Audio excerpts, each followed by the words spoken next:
In a Naples hall in 1974, shadows clung to the walls, heavy with dust and the weight of unspoken possibilities.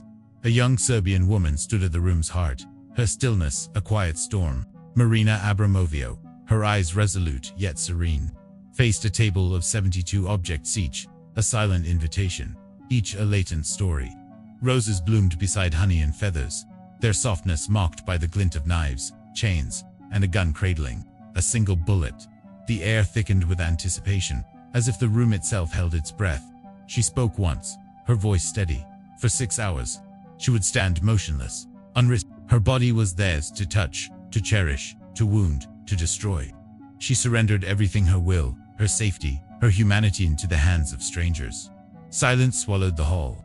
Eyes flickered with unease, some smiling, others searching, her face as if it were a canvas for their own hidden desires. At first, their hands were gentle.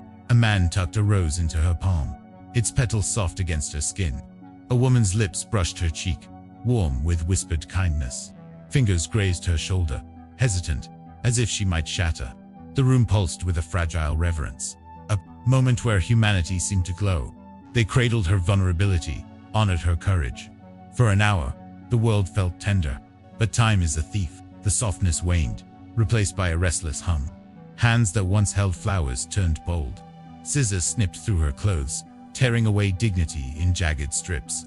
A knife's edge kissed her skin, drawing blood like a thin red confession. A chain looped around her neck, tightening until her breath hitched.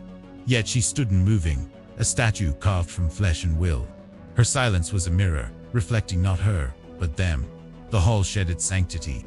Laughter replaced whispers, boldness replaced caution, and cruelty replaced kindness. A slap stung her face. Honey smeared across her lips, sticky with mockery. A blade scratched words into her skin, as if she were parchment for their whims.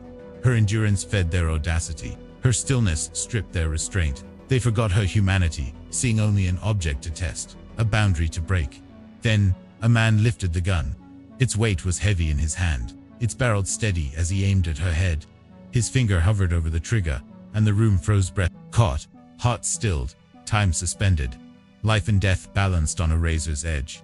A gasp broke the silence, and another man lunged, tearing the gun away before the unthinkable became real. But the shadow of that moment lingered, unleashing something darker. If death was possible, nothing was forbidden by the fifth hour.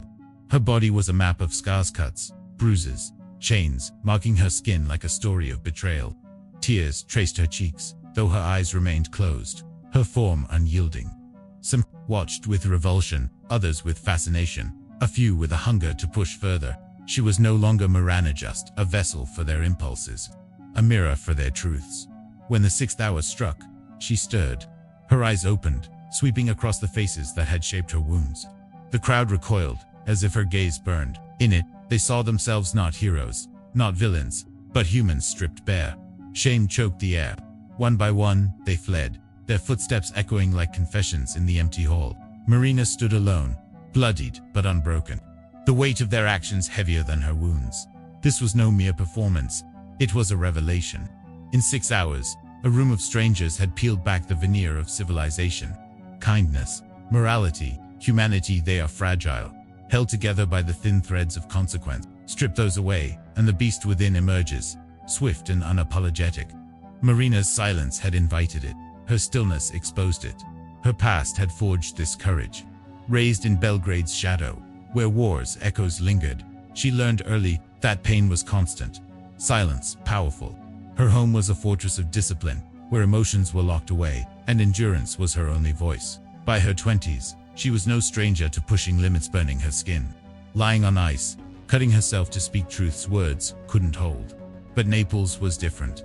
It was a surrender, a sacrifice to show the world its own face, brutal and frail. Imagine standing there, watching petals give way to blades, kindness to cruelty. You'd feel the warmth of the rose, the chill of the knife, the terror of the gun. You'd wonder why no one stopped it, why you didn't stop it. Her silence was a question. What would you do if no one watched? The answer was written in her wounds. Marina later said, those hours unveiled humanity's core.